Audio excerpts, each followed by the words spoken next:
Good afternoon, everybody. Good evening. I'm calling to order our regular City Council agenda of Monday, December 8th, 2005, here at City Hall in Côte Saint-Luc.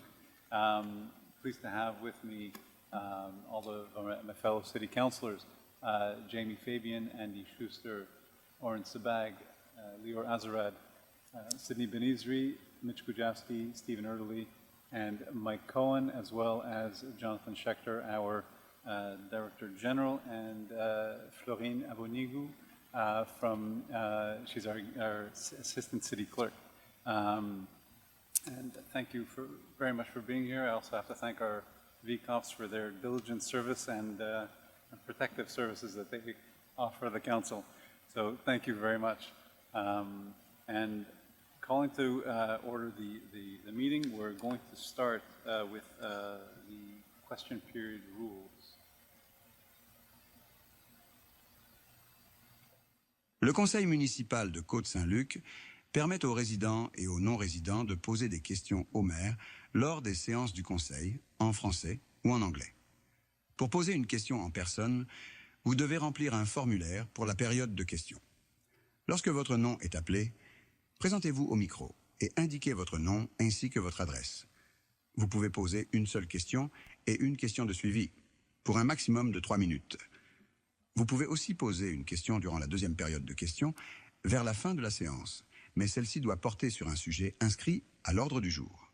Finalement, il est interdit d'utiliser un langage violent, offensant ou irrespectueux lorsque vous posez une question. The Côte Saint-Luc City Council allows residents and non-residents to ask questions to the mayor at its council meetings in French and English. To ask a question in person, fill out a question period form.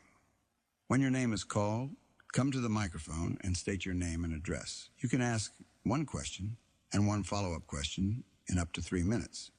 You can also ask a question during the second question period towards the end of the meeting, but the question must be about an item listed on the agenda.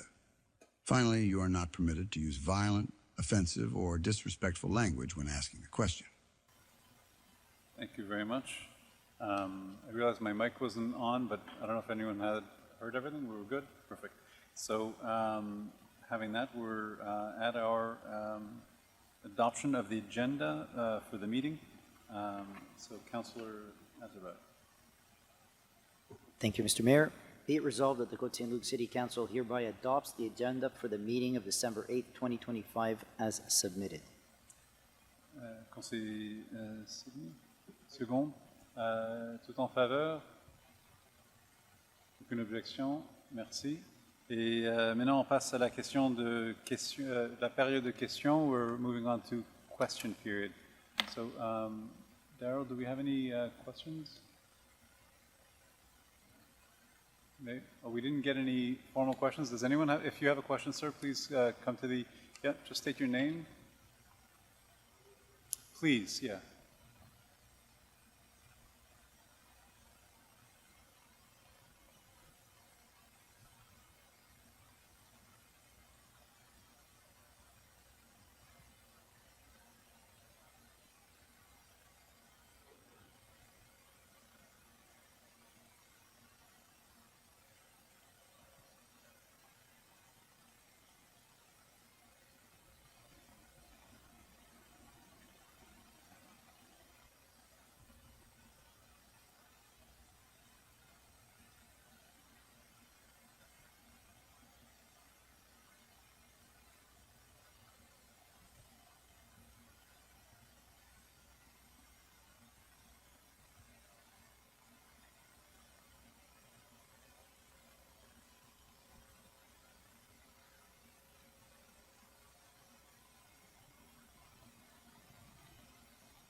As a councillor of Côte Saint-Luc. Now, we are here tonight because unfortunately, and well, I don't know if there's another term, unfortunately, my wife and I, were victims. My wife? My name is Vivian. Skenazy Silver. Same address. We were just recently victims of a major scam involving many thousands of dollars. And we are unfortunately traumatized, and we feel that we got caught.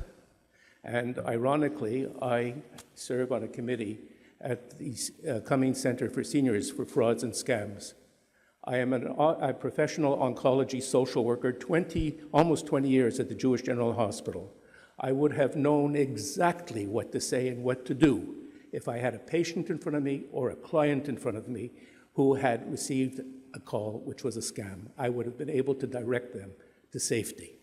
I couldn't do it for myself because I was absolutely certain that I was listening to the voice on the telephone of my son who said that he had been in a car accident, he had broken his nose, and that there was a woman who saw him on the phone as he hit the car in front of him, and that she signed a statement and gave it to the police. The police arrested him, took him downtown to the courthouse. They said courthouse, they didn't say jail, and that he is now there waiting for a lawyer to come and represent him. Well, I don't want to go on, but the story very simply is this. Can I just say how it started? Yeah, sure, by all means. It really started at 4 o'clock Friday, a week ago Friday. I pick up the phone, and that's the first thing that's very important for Côte Saint-Luc seniors.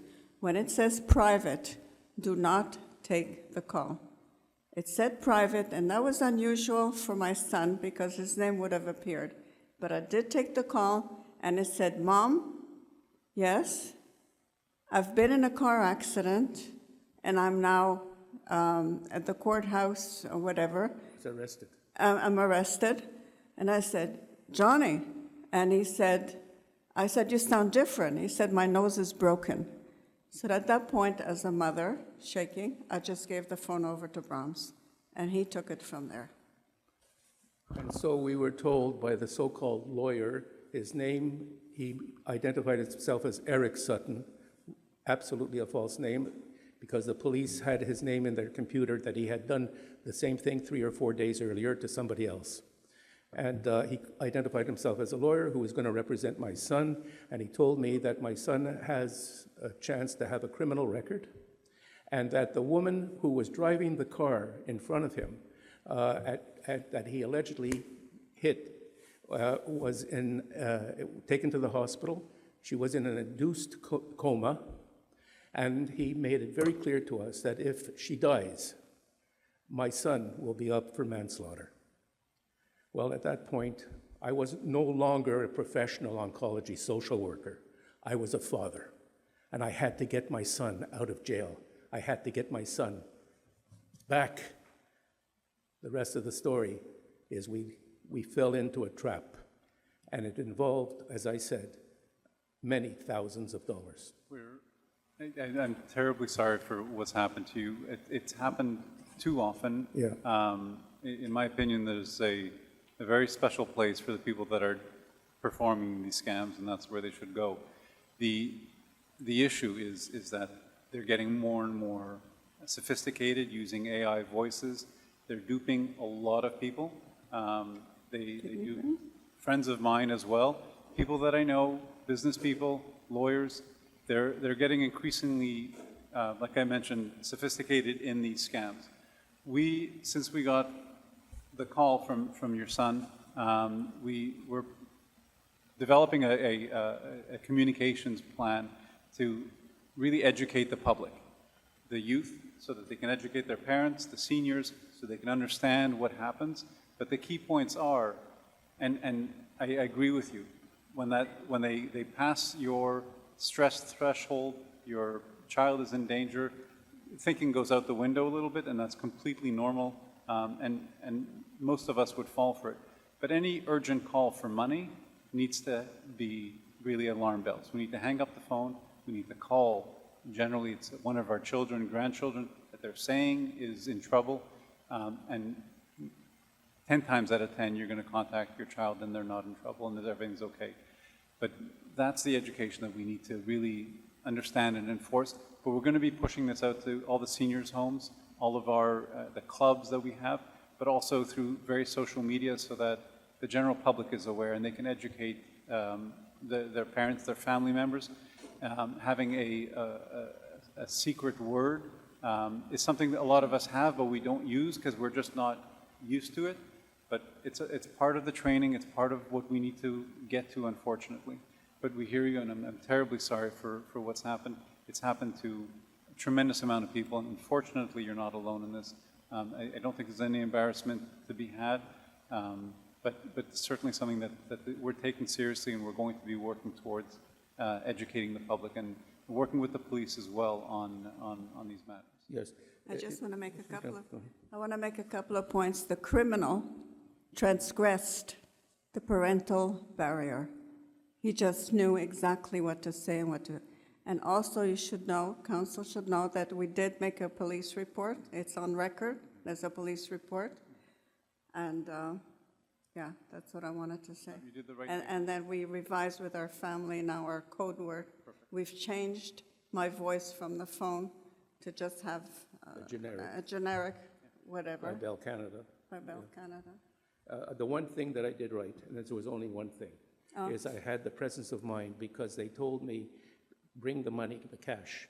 The driver who we're sending cannot come into the lobby because of COVID. So you must go out in the driveway and give him the box taped, and inside the box should be the cash. They sent 2 cars. There were 2 pickups. The one thing, and I am embarrassed, Mr. Mayor, because I'm a professional, I should not have fallen into the trap. But like I said, at that moment in time, I was a father. I wasn't a professional. The one thing I did do was take a photo of each license plate. Whether this is going to help the police in terms of tracking them down or not remains to be seen. Yeah, a police report is the best thing to do after the fact, of course. But really, I assure you, there's no. I understand the sentiment, but as a father, I understand the reaction. There's no embarrassment, and many people have unfortunately fallen victims to these crimes. We do need to further the education, push I us. just have one more. Okay. Thank you. One more point. At the bank, we had gone the first time, and it was quite a sum. We went back, my manager, in all deference to him, to say, are you being scammed? Because the second amount, 15 minutes later, was quite a bit. And of course, out of fear and thinking our son is in harm's way, we said, no, we just... And so we now learn there's a difference between scam and fraud. The banks will not do anything with regard to scam, but if it had been a fraud, we may have had a chance. So that's the distinction. Thank you. So in conclusion, and I don't want to be too loquacious or too verbose, but in conclusion, the reason why we're here tonight is to pose the question, which you were good enough to answer even before we asked. We just wanted to be on record that the Côte Saint-Luc, the city of Côte Saint-Luc, is absolutely aware of what's going on. It's rampant, and it's happening not only here, but I understand in Hampstead, in Westmount, wherever there are seniors with supposedly wealth. And land phones, that's what the police told us. If you have a land phone, that's how they know. They figure you're a senior because the next generation uses cell phones. They don't use land phones anymore. We have a land phone and a cell phone. That's how they got us. So the question is that Côte Saint-Luc hopefully will proceed as quickly as possible and try to make people aware of what's happening so that they don't become victims. We're working on it. We're here for mitzvot. Thank you very much. Thank you very Thank much. you. Mr. Thank you. Annette Marciano.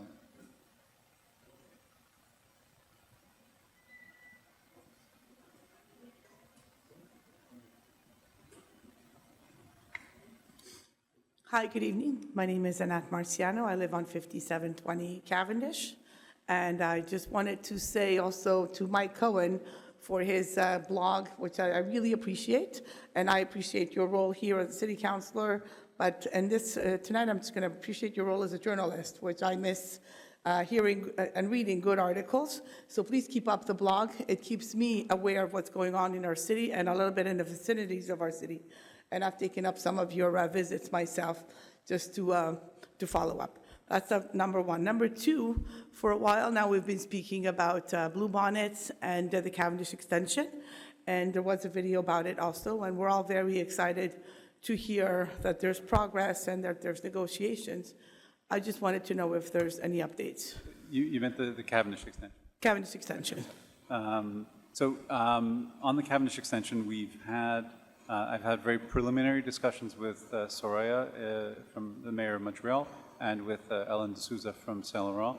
There is high level of interest on their end, which is a significant shift from previous discussions with the past administration. So I'm optimistic that we can move the dossier forward. How quickly, that's yet to be seen. I've had discussions with CP already, and those discussions are a little bit more difficult, but we will be moving the discussions forward. I don't have an answer for you yet. I'm still in the early stages of week 3 of my mandate, so I'll have hopefully better answers for you in the near future. So we're not in position to negotiate with the people that you're speaking to. We just had some questions ourselves on behalf of the citizens of Côte Saint-Luc.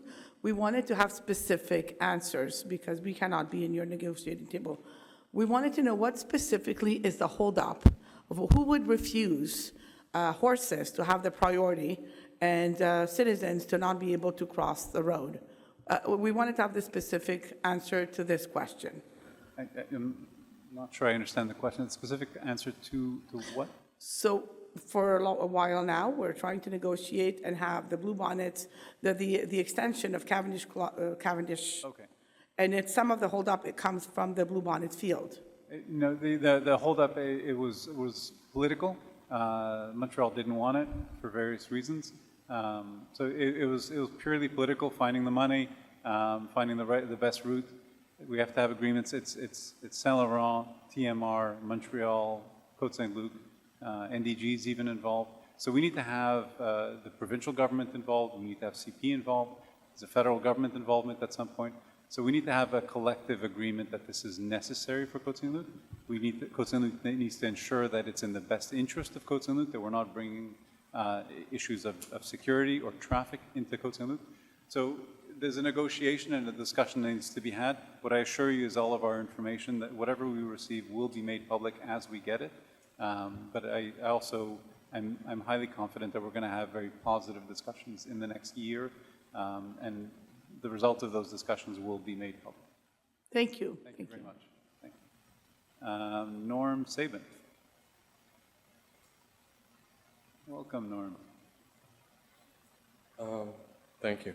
First of all, I just want to congratulate everybody on their victories in the last election, especially my opponent, Oren Seaback. Congratulations. I also want to congratulate Mayor Tortman on his victory. I think we're all encouraged by that.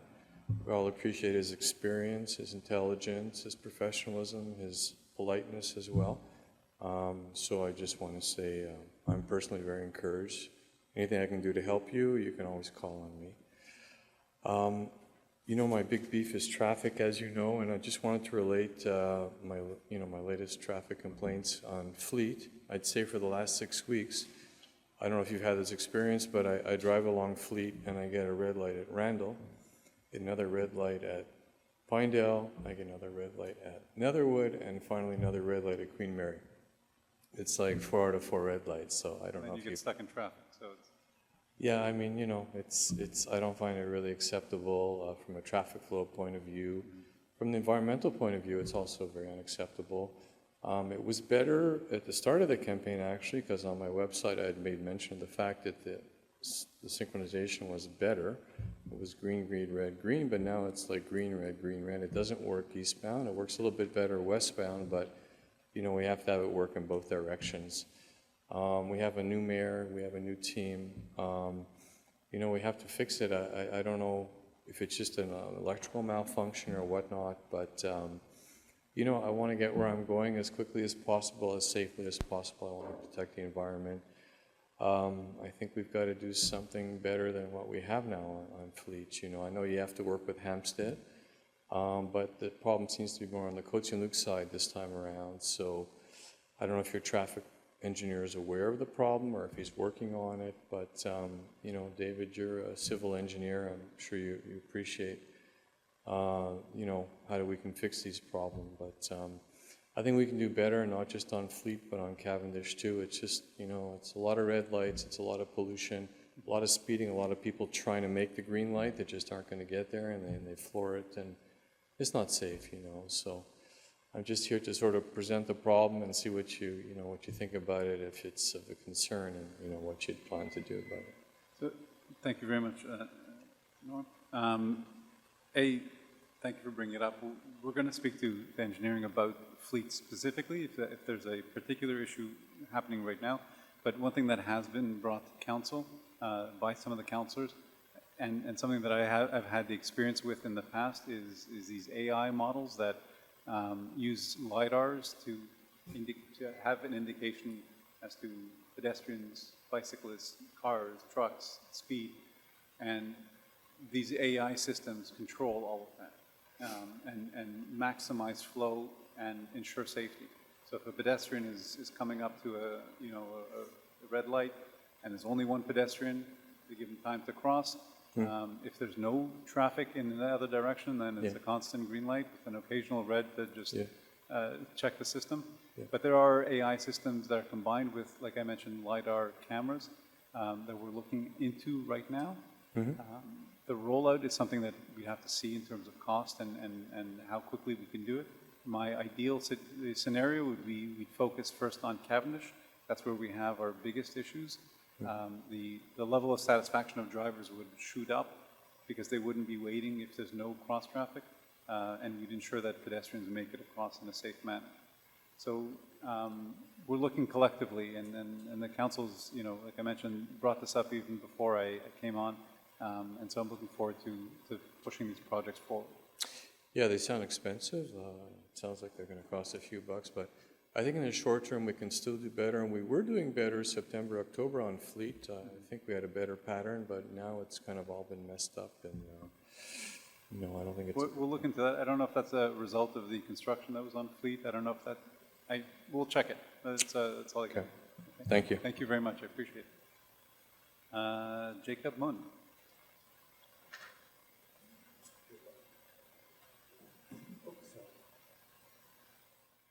Hi all, I have no questions today. When I have questions, you guys hear it from me. It's just I wasn't here on the previous meeting. I was out of town. I just want to congratulate each and every one of you. Your election wins, your acclamation wins, which are wins as much as election wins. And we hope you have great success. Your success will be our success, all of you. Thank you. Thank you very much. Thank you. Emmanuel Krief.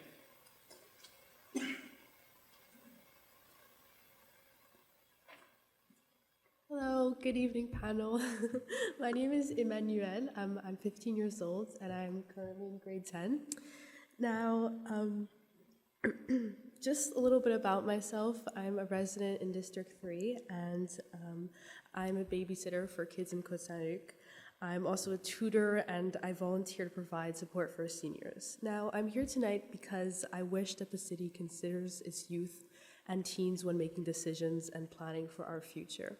Now, my first order of business is to survey teens and youth in the area of sports, recreation programs to better support their interests, needs, and satisfaction, to establish a commitment from the city to their health and wellness.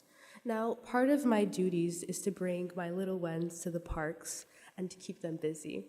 Parks for kids and teens are their second home after all, and a place for everlasting memories. Now, my second order of business tonight is to request a reevaluation of the current policy, Côte Saint-Luc naming of parks and recreation facilities policy. I'd like to propose that when a park is renamed, a permanent commemoration is inaugurated into the renamed park. Of course, history is very important. An example of this could be creating a plaque in this park.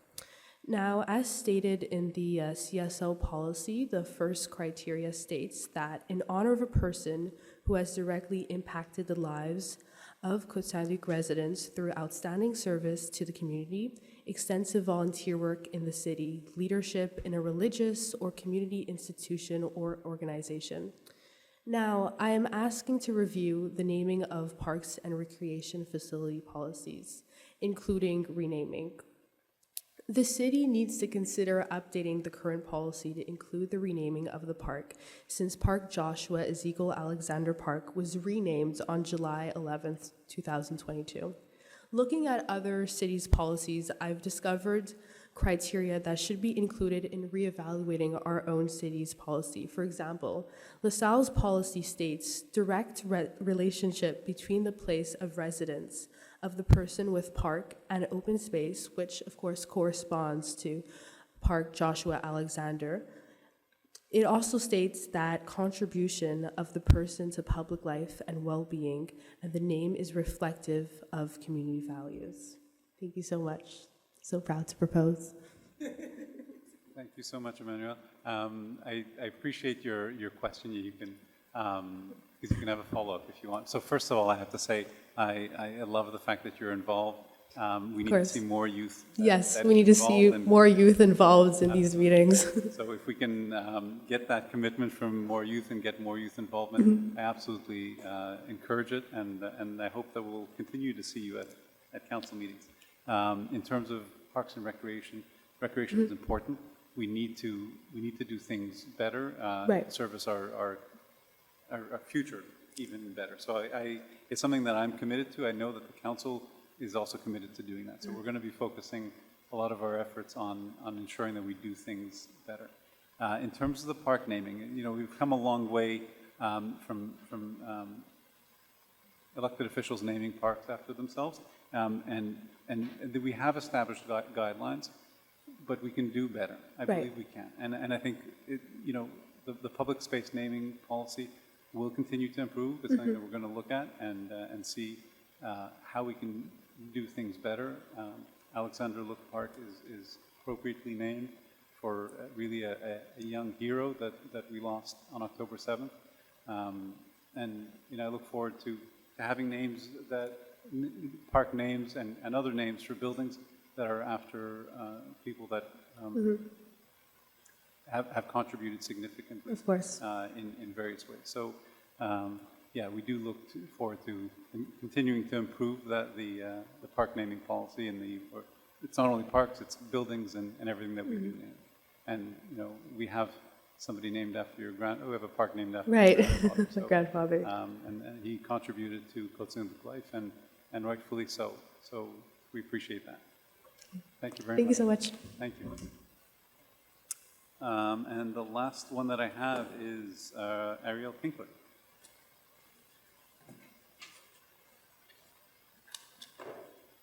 Good evening. I have your email as well. How's it going this evening? So I'm here tonight because I just wanted to say that I heard some rumblings about the facilities staying open over Christmas, and I wanted to congratulate you on that because you're off to a good start, changing things up. And many citizens are happy about the changes. And I don't know if you have it in front of you, but I sent... Yes. Okay, excellent. So what I wanted to raise is before the election, a group of citizens, we prepared a list of requests for sports and recreation programming in Côte Saint-Luc, and we said we'd support those candidates that would undertake to follow up on these requests, which are listed on the attached letter. And so now the question is, basically, because it's budget time, so we want to know what is the timeline and what are the commitments of the mayor and council for these priorities. Like, we know around December is usually the key time to make these decisions. So I know that some of them are short-term, some are long-term, but some of these issues have been lingering for a long time. I know that in 2021, myself and a group of other Côte Saint-Luc, let's call them sports enthusiasts, we actually had a meeting which Mr. Schechter was on with Mayor Brownstein, and the majority of those requests and priorities weren't addressed. They were just at the time kind of forgotten. So in the list you have in front of you, the two most crucial ones everyone knows is definitely the tennis club, because of the fact that it's so outdated and it needs a major overhaul. And then on the same topic of tennis, there was these boards that they put up at Rembrandt.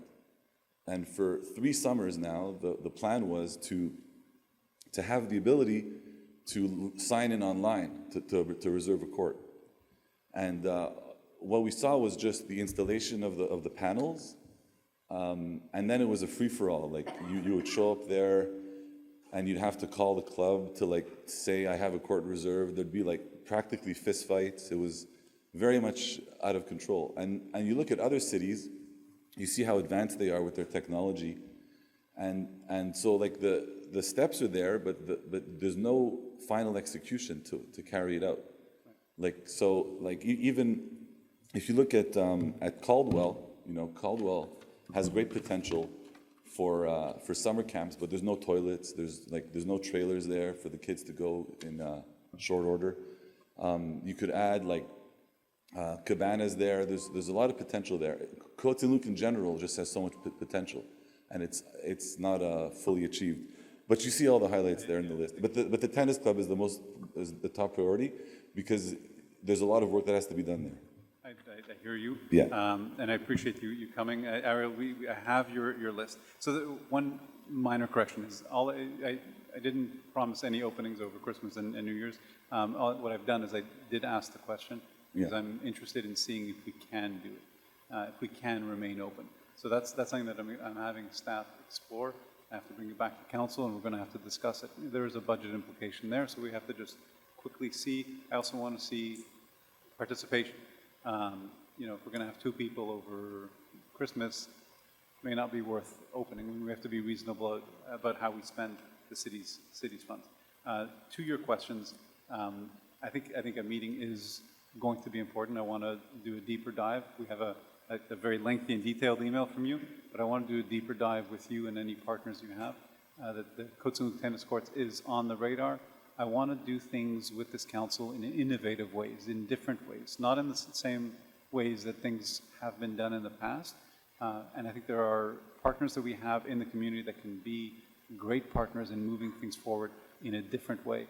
You may be one of those partners that helps us move things forward, but we have to, discuss them and then explore solutions together.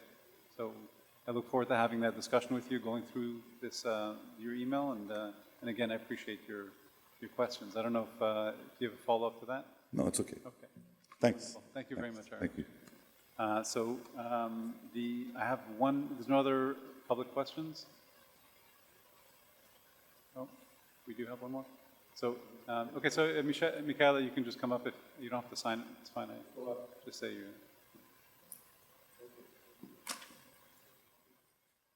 Hi, we are closing the books.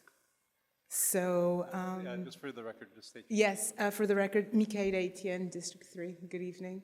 Thank you all for being here tonight. I have a long list. I'm just going to start with this. The action plan for the disabled community. There's an annual report. Côte Saint-Luc needs to create a committee of people with lived experience and loved experience.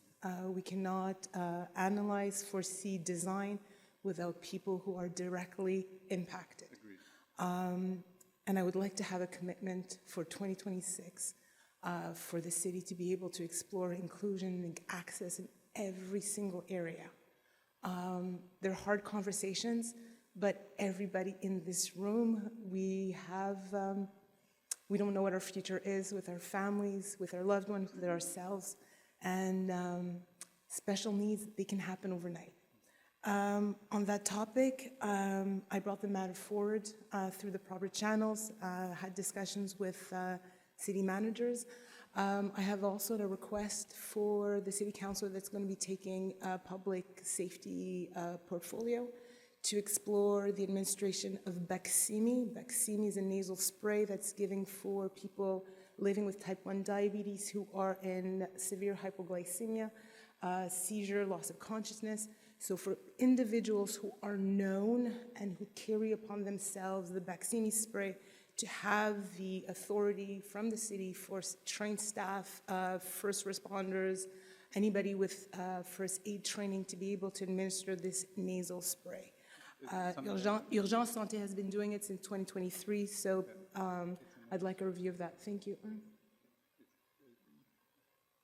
Baqsimi nasal spray. It replaces the old glucagon. The glucagon was a two-step long needle I don't want to have a whole solution. discussion about what it is, but, Yeah. but it is something that you brought up.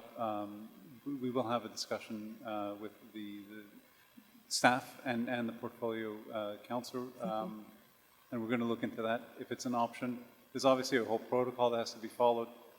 So if it's in Urgence Santé's protocol and it's something that we can adopt internally, it's something that we can certainly look at. I appreciate it. Happy holidays. Thank you very much. Thank you.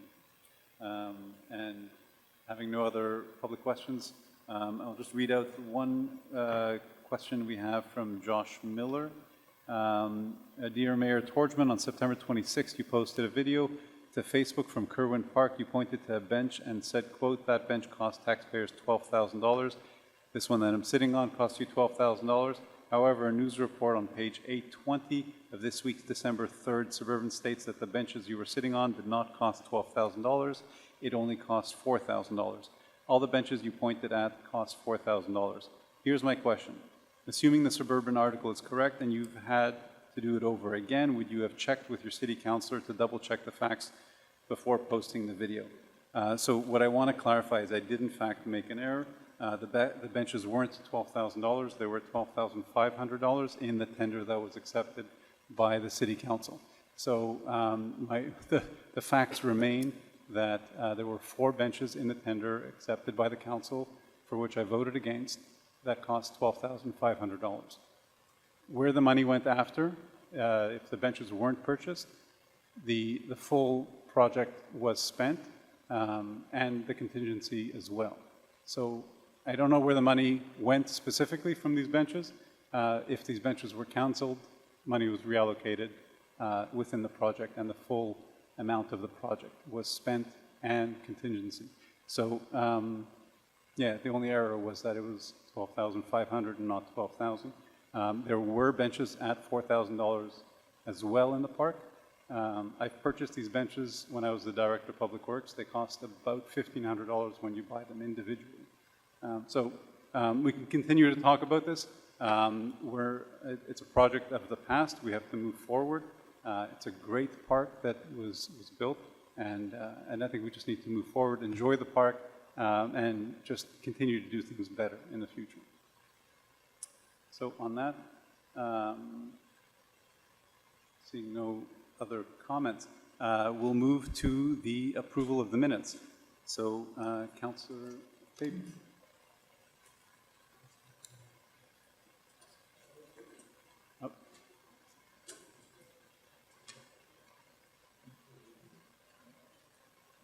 I move to hereby approve the minutes. And seconded, Councillor, yeah. All in favor?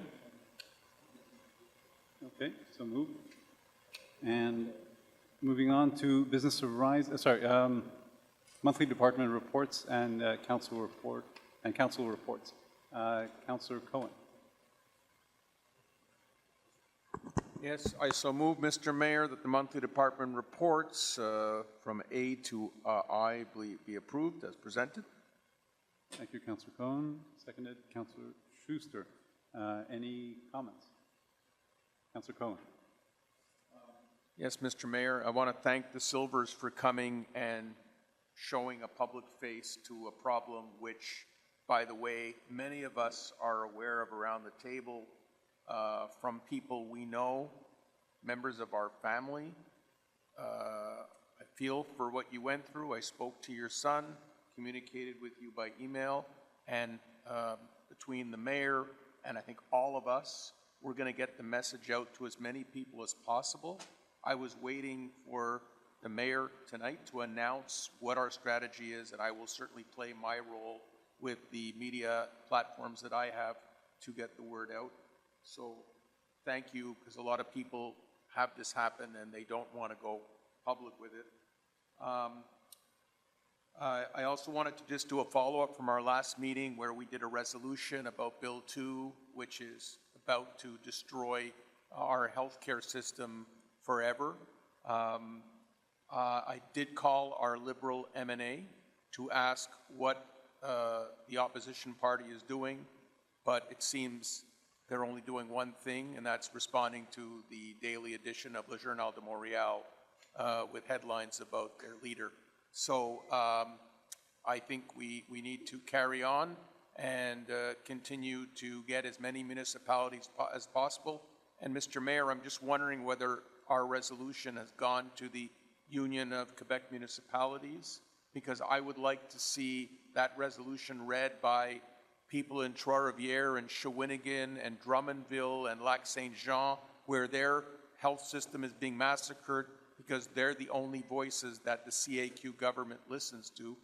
It's good that we're making representation. It's bad that healthcare facilities in our own municipality are possibly going to shut down, leaving thousands of residents without medical care. And so I hope that we can do that. Are we, Mr. Mayor, are we? I'm going to check to see if we've sent it to the UMQ. I don't think we've done so yet, but we have pushed it out on social medias just to get as much airtime as possible on this. We've also spoken to other municipalities that are doing the same. Oh, so we did, okay, so it's already sent to the UMQ, so thank you very much. And point of order, Vallée du Gatineau passed a similar resolution, and I got a message this evening from Hampstead that they have done the same. It's moving And I out personally sent it to Kirkland, Beaconsfield, Baie-d'Urfé, Senneville, Dollard-des-Ormeaux, among others, and Montreal West. Okay. Okay. Well, it's good to know because we at Côte Saint-Luc tend to take the lead. We've done it for many years. And while it's late in the day regarding this terrible bill that a political party in power thinks that this is going to give them votes, thinks that they're going to get everyone a family doctor. I've spoken to physicians living in Côte Saint-Luc who have told me their colleagues are leaving the province. People even in other roles in the health system are ready to quit. So this is the point of no return right now. And again, our premier only listens to the regions. So I think we took a lead. I'm glad to hear that Gatineau, but that's also a liberal bastion. We need the CAQ ridings people to step up, like Lionel Carmont, who had the courage to resign, and it's really disturbing. So let's hope there's a miracle, because we're all going to be in trouble. And I know we have Dr. Sabin here, who is with a GMF in NDG, and he can tell us, you know, is he going to have a clinic to go to in the spring? So very, very concerned. Thank you. I'm just going to mention as well, my other point is I just want to commend the staff at JPPS Bialik. You know, I'm there every morning. It's right next to my house. It's in my riding, in my district, and they are doing a terrific job in terms of managing the traffic, managing the kids walking across the street. They've got multiple crossing guards there, and I think they're a model for all the schools. I'm sure Solomon Schechter with Mr. Early does a great job as well, and I'm sure Hebrew Academy does a great job, Mr. Ben Isri, in your district as well. That's my report, Mr. Mayor. Thank you. Thank you, Councillor Cohen. Councillor Erdling. Thank you, Mr. Mayor. Let's see. I'll start on the finance side.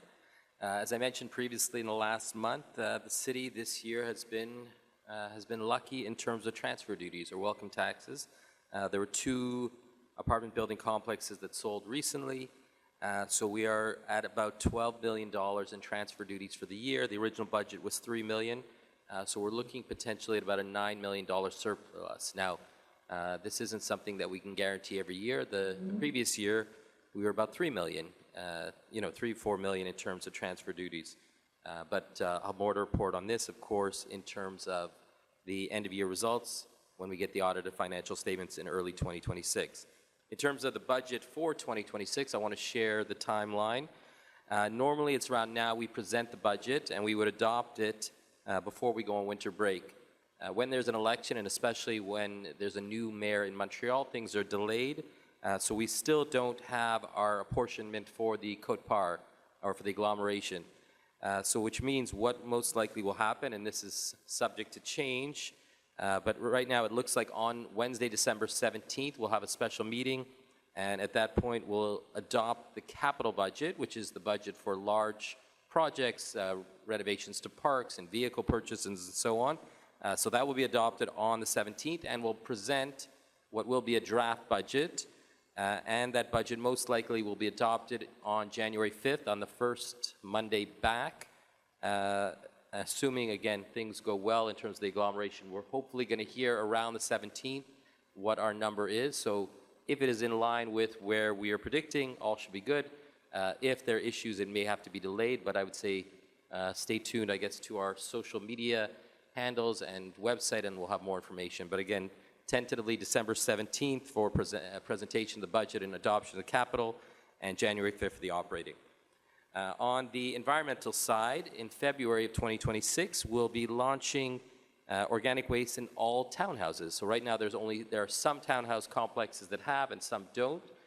So February 2026, we'll have in all 17 townhouse complexes across the city. So I encourage those residents that are getting organic waste collection for the first time to use it to the fullest, and obviously we'll be sending out information to those complexes.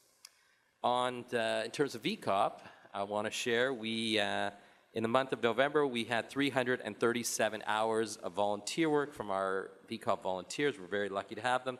They traveled 2,094 kilometers and attended 16 special events, and I just saw some of them at our special event, the Christmas tree lighting, this past weekend. In terms of water filter rebates, we've had 106 water filter rebates to date, and I encourage residents that have a service line that may be made out of lead to please use a lead filter, to use a filter that clears out the lead, and you can, not a filter with lead, a filter that removes the lead, I should say. Sorry, I'm a bit tired. So please use a filter, and you can apply for a rebate. On the local front, the skating rink at Richard Schwartz Park should be set up very soon in the next few days, and we're hoping to get it set up by the end and up and running by the end of December. But so far the weather seems like it's cooperating. We've had some cold weather, and hopefully for the rink it'll stay that way, not necessarily for everyone else. And yeah, hopefully kids will be able to skate before the end of December. On a personal note, I want to, I appreciate the Silvers coming, and if I can share that my parents were the victim of pretty much the same exact story. Someone called pretending to be my brother-in-law, my sister's husband, saying again, in a car accident, broken nose, a woman was hit and injured. He supposedly, and this of course is not true, he supposedly was on his phone when it happened, was arrested and in jail, and they were told to bring a significant sum of money. And my father's an electrical engineer, could do advanced calculus in his head, but still, ran off to the bank, with his walker, and my mother as well, and tried to take out the money. And it's really only thanks to a teller and the branch manager who asked a lot of questions, and finally convinced them to call my sister to say, to check. And that's really the only reason they did not get scammed. So I'm grateful. I went and I met the branch manager. This happened, I guess, about a week and a half ago. And I met the branch manager, and I thanked her personally. And really, she told me that she tried to convince them. It was not easy to get them to call and check, because the scammers had so convinced them.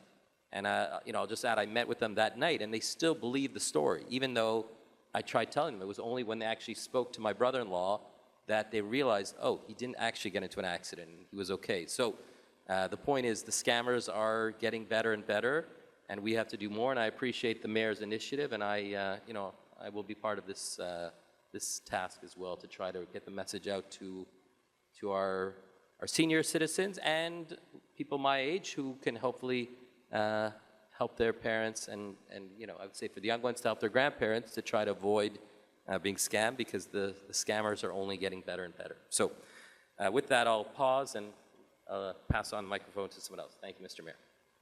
Thank you, Councillor Erdely. Anyone else? Seeing no one else. All in favor? Yeah. All right, no one opposed, and it's moved. Thank you very much. So those were the monthly departmental reports. On item number 8, Financial Information Technology Services. Item 8A, resolution to approve the disbursements for the period of November 1st, 2025 to November 30th, 2025. Councillor Erdely. Thank you, Mr. Mayor. Be it resolved that the Côte Saint-Luc City Council approves the attached list of disbursements for the period of November 1st, 2025 to November 30th, 2025 for a total amount of $4,436,561.07 in Canadian funds, and the Treasurer's Certificate number 25-0157, dated December 3rd, 2025, has been issued by the City Treasurer, attesting to the availability of funds to cover the described expenses. Thank you, Councillor Erdely. Seconded by Councillor Jafsky. Thank you. Any questions? Yeah, comments? I'll just share some of the highlights. So the largest items from this month's disbursement include work on the restoration of the Aquatic and Community Center, purchase of a mini loader, our monthly allocation for CMO, which manages our water infrastructure, and a capital bond repayment. Thank you. Thank you, Councillor Erdely. And some of that disbursement will be claimed back based on a lawsuit. Is that?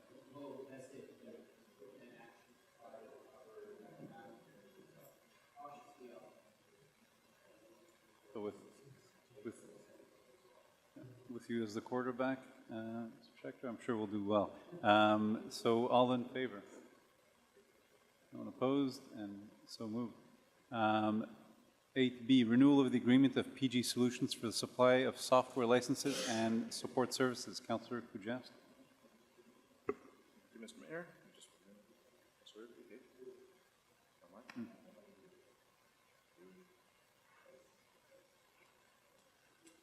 Resolved that the Côte Saint-Luc City Council hereby approves the renewal of the agreement with PG Solutions for a term of 3 years, beginning January 1st, 2026, and ending on December 31st, 2028, for a total amount of $390,669 plus applicable taxes.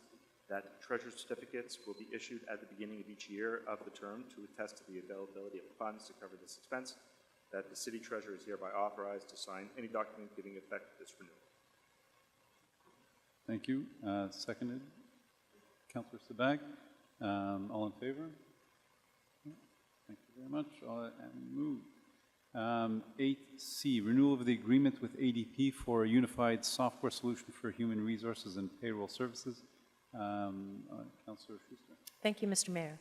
Be it resolved that the City of Côte Saint-Luc hereby ratifies the contract with ADP for the Workforce Now software solution for the 2025 for an estimated amount of $65,000, that the Council renews the contract with ADP for the Workforce Now software solution for the 2026 year for an estimated amount of $110,000 plus applicable taxes, that the Treasurer's Certificate number 25-0158, dated December 3rd, 2025, has been issued by the City Treasurer, attesting to the availability of funds to cover the described expenses for the 2025 year.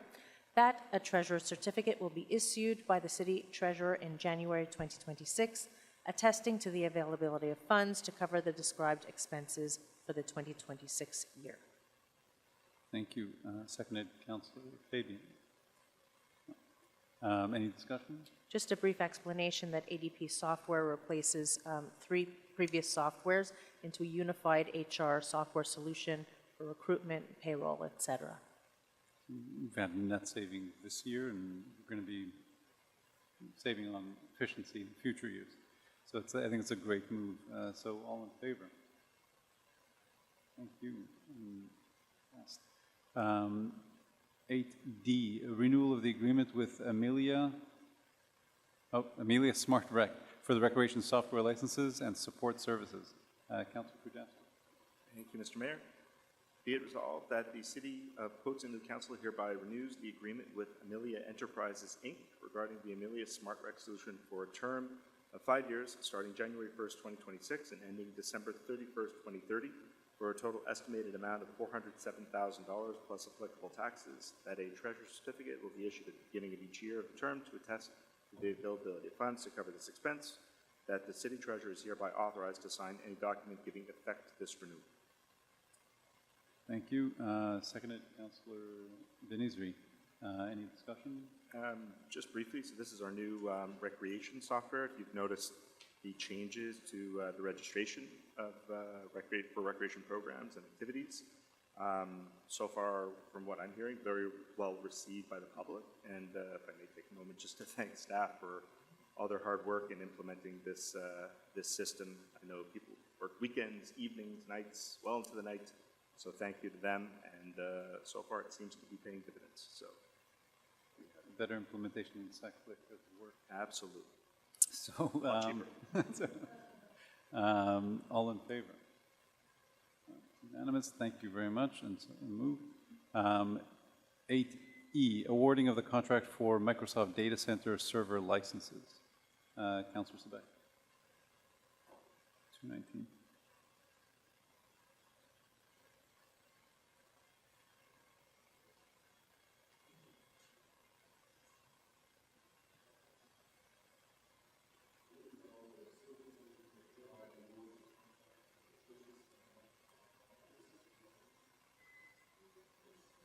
Thank you, Mr. Mayor.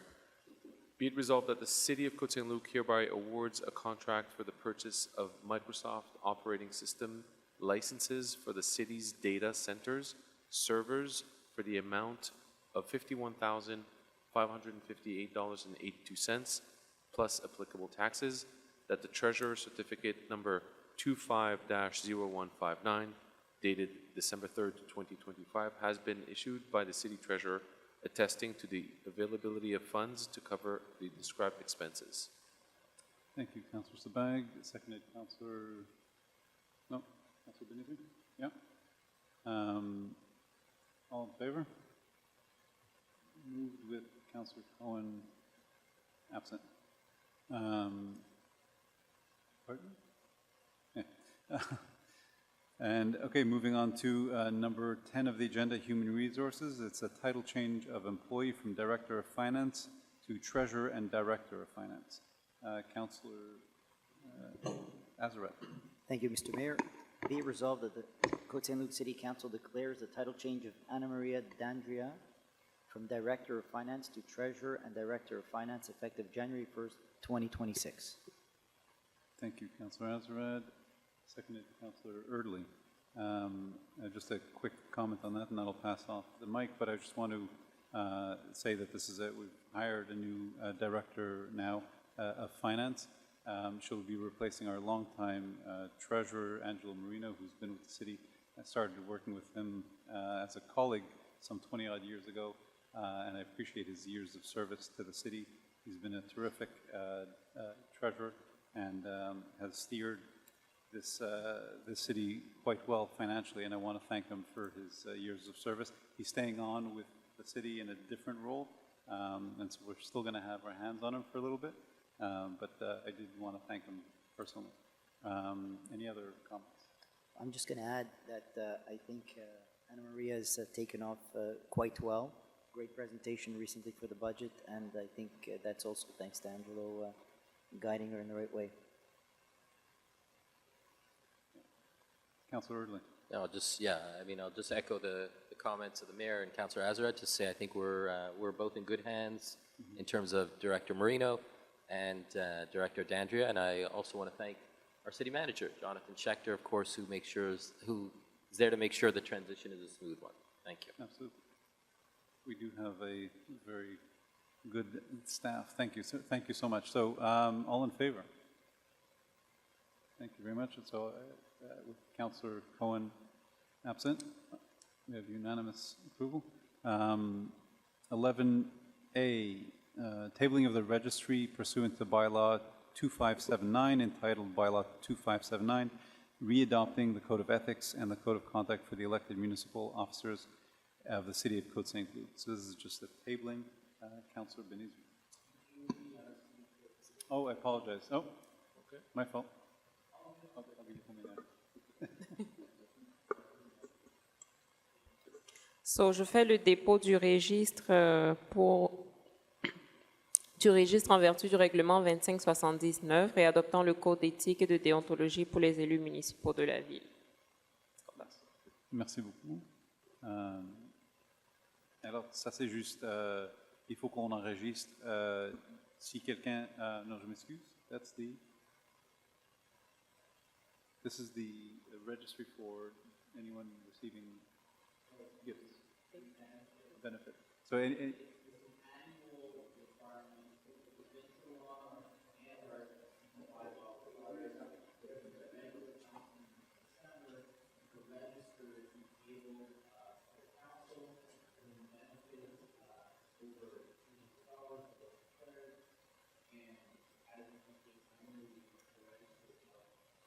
thank you very much, Mr. Schechter, Metro Schechter.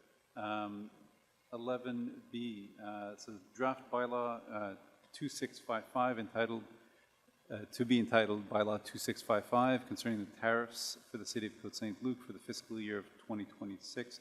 So again, this is just a notice of motion. Councillor Kujawski.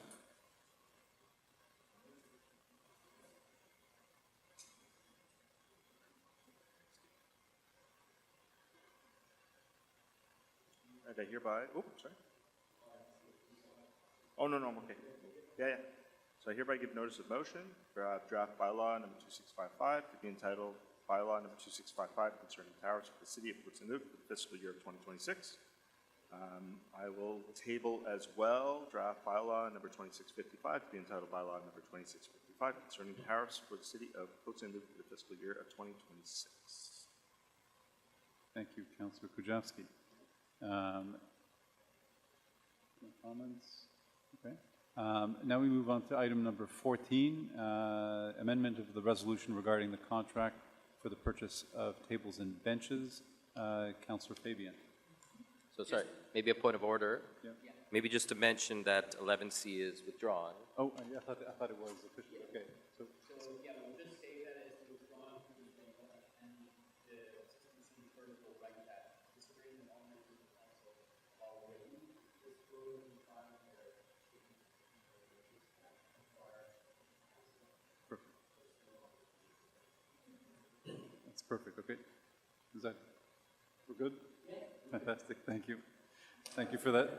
No, thank you for that clarification. I thought it had been removed from the agenda, but okay. Thank you for the clarification.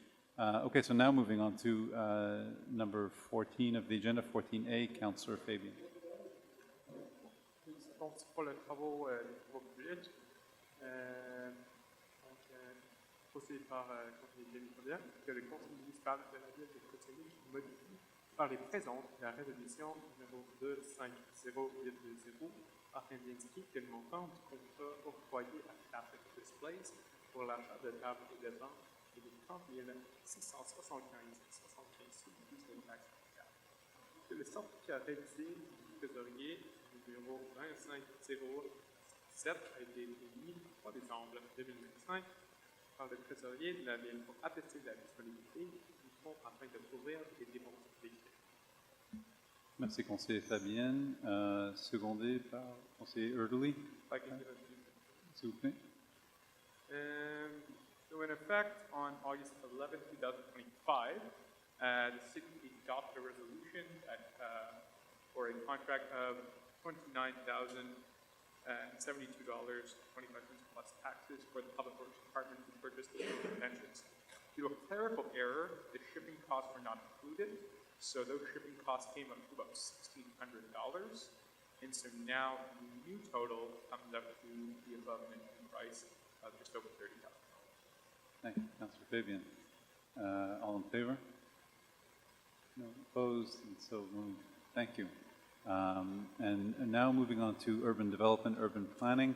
So there's 3 bylaws. We tabled the last public meeting. We had a public consultation earlier by the manager of urban planning, Andy Vu. And so Councillor Erdley can move the next 3 bylaws. Yeah, thank you, Mr. Mayor. Maybe I'll just mention briefly, as per the public consultation that took place just before the meeting, so these 3 relate to 3 pieces of land. One is the Ashkelon Gardens right next to City Hall, one is Nathan Schuster Park, and one is the forested area just on the edge of Trudeau Park. And so this is to harmonize our bylaws with the agglomeration bylaws in terms of the use of the land, as these areas contain wetlands that are protected. So I'll read the 3 bylaws. Be it resolved that in conformity with the Act respecting land use, planning, and development, the Côte Saint-Luc City Council hereby adopts the bylaw number 2217-64 entitled Bylaw to amend zoning bylaw number 2217 of the City of Côte Saint-Luc for the purpose of harmonization with the bylaw RCG 14-029-07, amending the Montreal Urban Agglomeration Land Use and Development Plan. Thank you, Councillor Erdley. Seconded by Councillor Kujawski. All in favor? Unanimously passed. Thank you very much. Councillor Erdley, 18B. Yeah, so I'll read the second one in the series of 3. Be it resolved that in conformity with the Act respecting land use, planning, and development, the Côte Saint-Luc City Council hereby adopts bylaw number 2089-7 entitled Bylaw to amend subdivision bylaw number 2089 of the City of Côte Saint-Luc for the purpose of harmonization with bylaw RCG 14-029-07, amending the Montreal Urban Agglomeration Land Use and Development Plan, which will be presented for adoption? Yes. Okay, yeah, will be presented for adoption. Thank you. Thank you, Councillor Erdley. Conseiller Sidney, secondé. Tous en faveur? Aucune objection. Alors, c'est passé. Merci beaucoup. Et pour 18C, encore une fois, Conseiller Erdley. Merci. Merci, Mr. Lemel. And yeah, just to reiterate again, these are basically codifying the protection of these wetland areas into our laws and making sure it matches with the agglomeration bylaws at the same time. So this is the 3rd bylaw.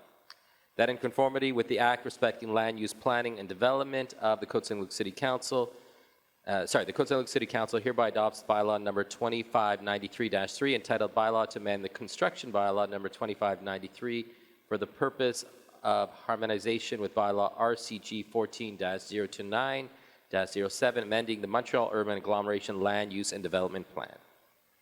Thank you, Councillor Erdley. Seconded, Conseiller Sebag. Tous en faveur? Merci. Alors, c'est passé unanimement. Et là, on passe à 18.1. C'est pour les PIAA, une nouvelle enseigne pour la Banque Scotia au 5800 Cavendish. Conseiller Kujawski. Thank you, Mr. Mayor. Be it resolved that the site planning and architectural integration program showing the replacement of 3 signs for Scotiabank and the insertion of red vinyl panels on the commercial building located on lot 4596048, prepared by Enseigne Montréal Néon for the Planning Advisory Committee meeting of November 25th, 2025, be approved according to the provisions of Chapter 14 of Bylaw 2217 of the City of Côte Saint-Luc. Merci, conseiller Kujawski. Et on a besoin d'un second. Conseiller Azarel. Et pour maintenant, alors, tous en faveur? Assez, merci beaucoup. We have it up on the screen for anyone who wants to see. Et A lovely new Scotiabank signs. Et maintenant, une exemption mineure, alors c'est pour... non, il n'y en a pas, je m'excuse. Okay, so now we're moving on to the last item of the agenda, number 19. It's a stance on the issues presented at the next Agglomeration Council meeting. Councillor Sabang.